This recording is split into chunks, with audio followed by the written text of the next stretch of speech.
Nuri again. I hope that you're doing okay. I'm the writer of the book, Leading the Unknown. To work with people who are remote and you never met before. The future is going to be hybrid, remote work, and also you need to have a leader, not a manager.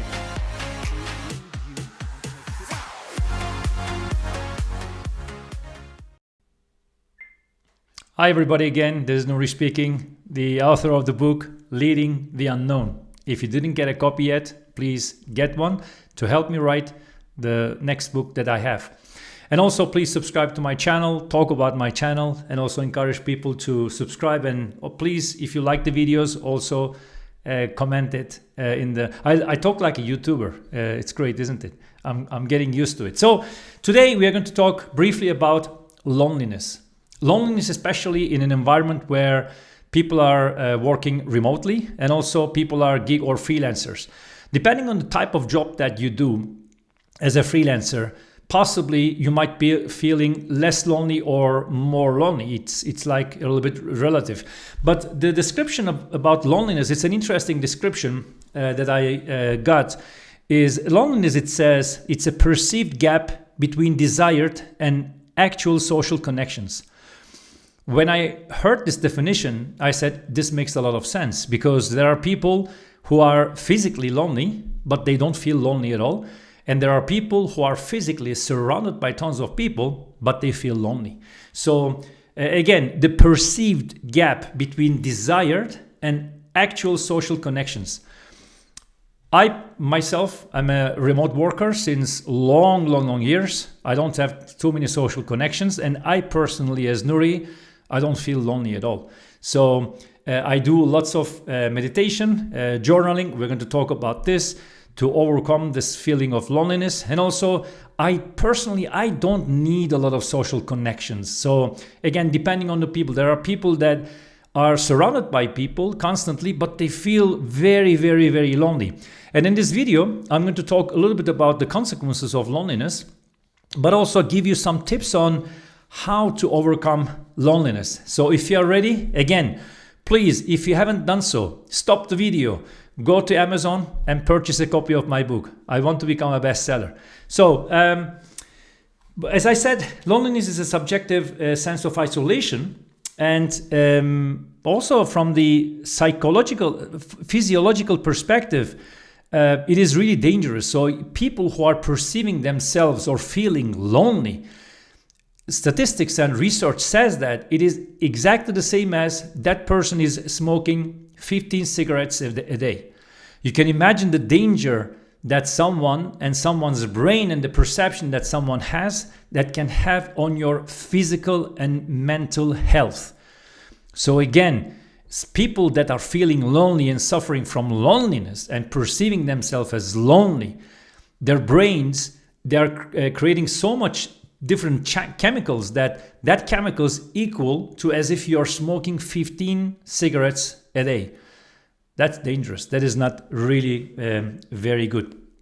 And also, this also impacts like mental wellness, not only physical wellness and physical health problems, but it also negatively impacts your immune system.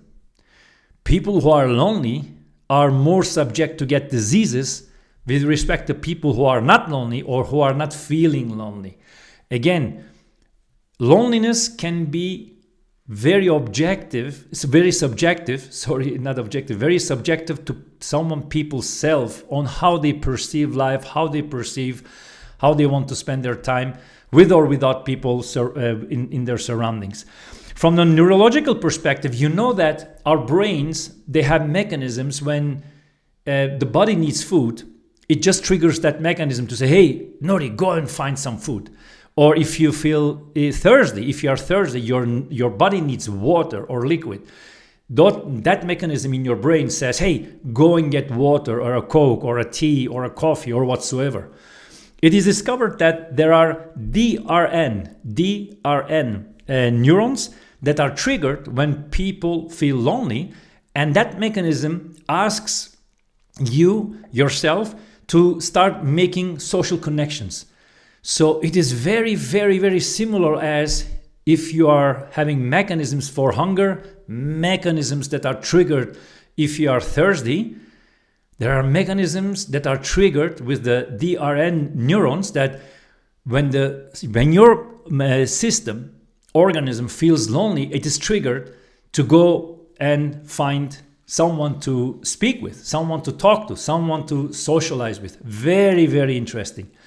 Now, a few very standard things. So many people that I talk to, and again, I'm working with like thousands of freelancers across many different time zones, many different countries.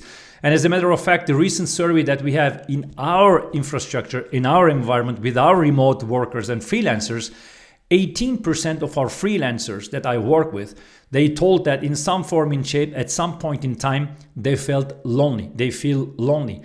The industry standard is about 36%.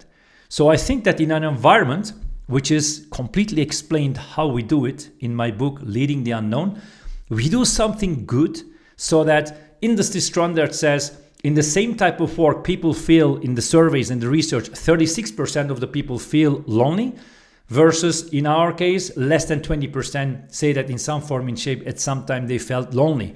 All the secrets are there in the book. Get a copy. Now, a few very standard things that you as a person can do to overcome loneliness. First and foremost, enriching connections with your family members and friends. Many times, freelancing is stressful because you don't know if tomorrow you will have a gig, if you are going to get money, the income is not stable. So it's really stressful. So you dedicate 100% of your time to your work, to your readiness, to make sure that your client is very satisfied and etc. and etc. But on the other side, you need to step back because, as I said before, loneliness, this can drive to loneliness and feeling disconnected from your society. And this is not good for your mind and also for your health, which means that if you want to go further, if you want to go think about midterm or long term, you sometimes need to just step back and invest in making those social connections, establishing better connections with your family, friends, talking to them, sitting them, spending time with them. And you need to do this intentionally.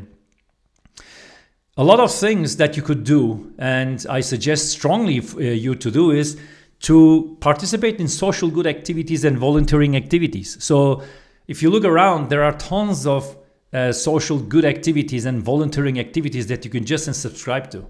Spending 1 hour, 2 hours a week, helping someone who is in need, cleaning your street together with the neighbors or whatsoever. These are also good things for you to proactively think about. Many people just do work, sleep, eat, and then repeat, like Bruce Daisley's podcast. But you need to step back to think about yourself and create those social connections, because long term, if you don't do this, you'll really suffer the consequences. So you need to be very intentional on this one. And it's only you and you can just drive this yourself.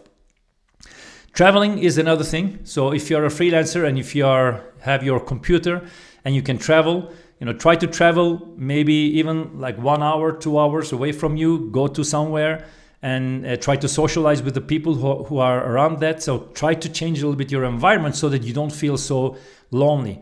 Nevertheless, again, as I really deep dive in my book, Leading the Unknown, leaders of today, they need to be very intentional about taking care of the freelancers or the remote workers on their loneliness. And they need to foster a lot of platforms and a lot of activities, intentional things, so that the people that they work with, the leaders, the people that they work with, they don't feel loneliness, because ultimately loneliness is going to bring your performance and productivity down.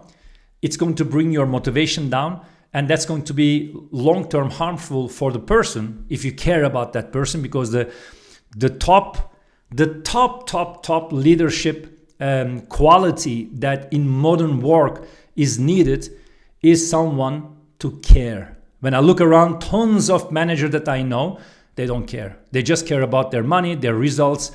They push the people to the limits without really caring about them. And in my book, I cover that the most important quality that companies need to look for, and there are many good ways to look for it, is someone who is really a caring person.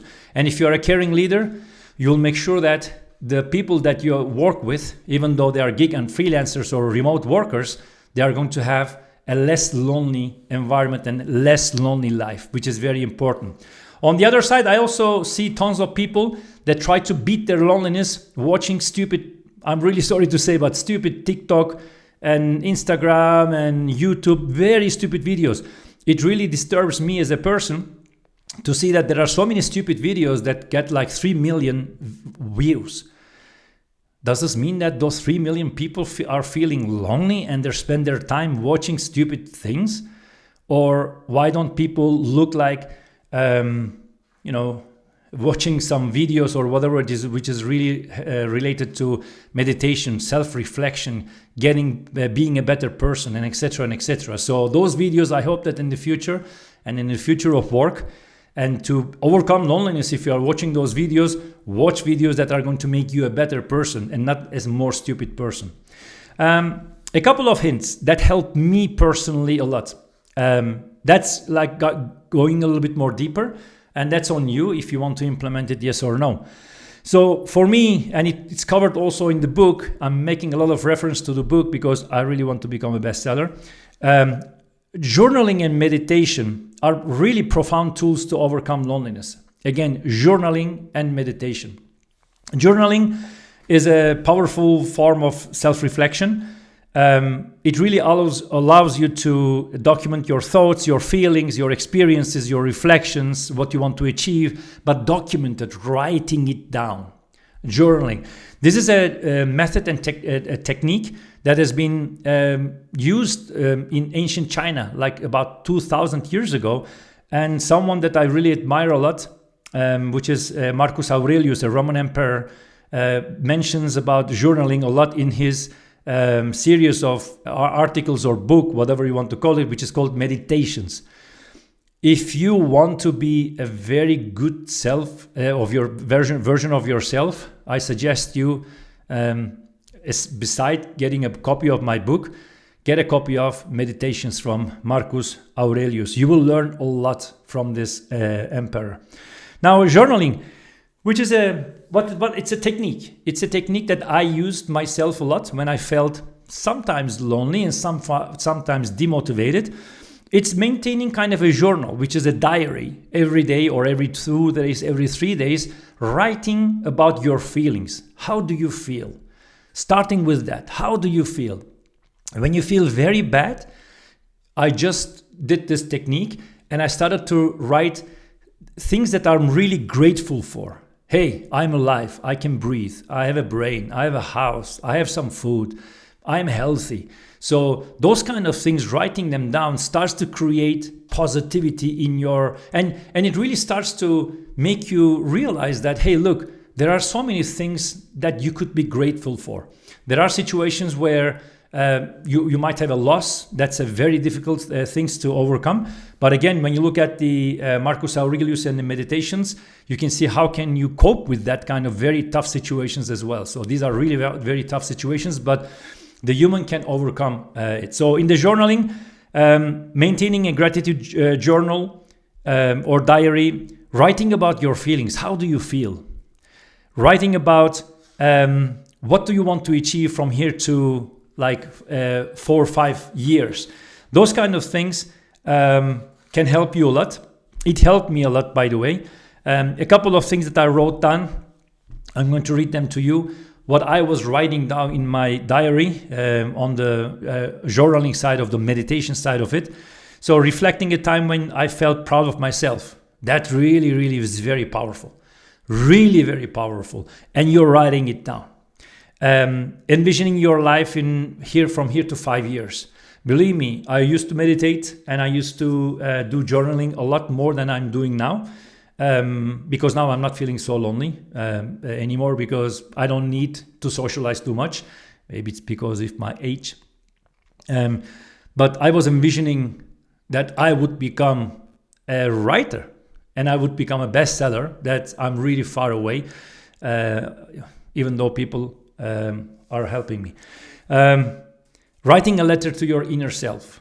reflecting about your inner self, really very deep, sitting down. This really helps to overcome loneliness as well, because you are becoming the friend of yourself and you're talking to yourself, to your inner self, really open, coming from inside out, right? Rather than outside in. It's inside out. It's very powerful.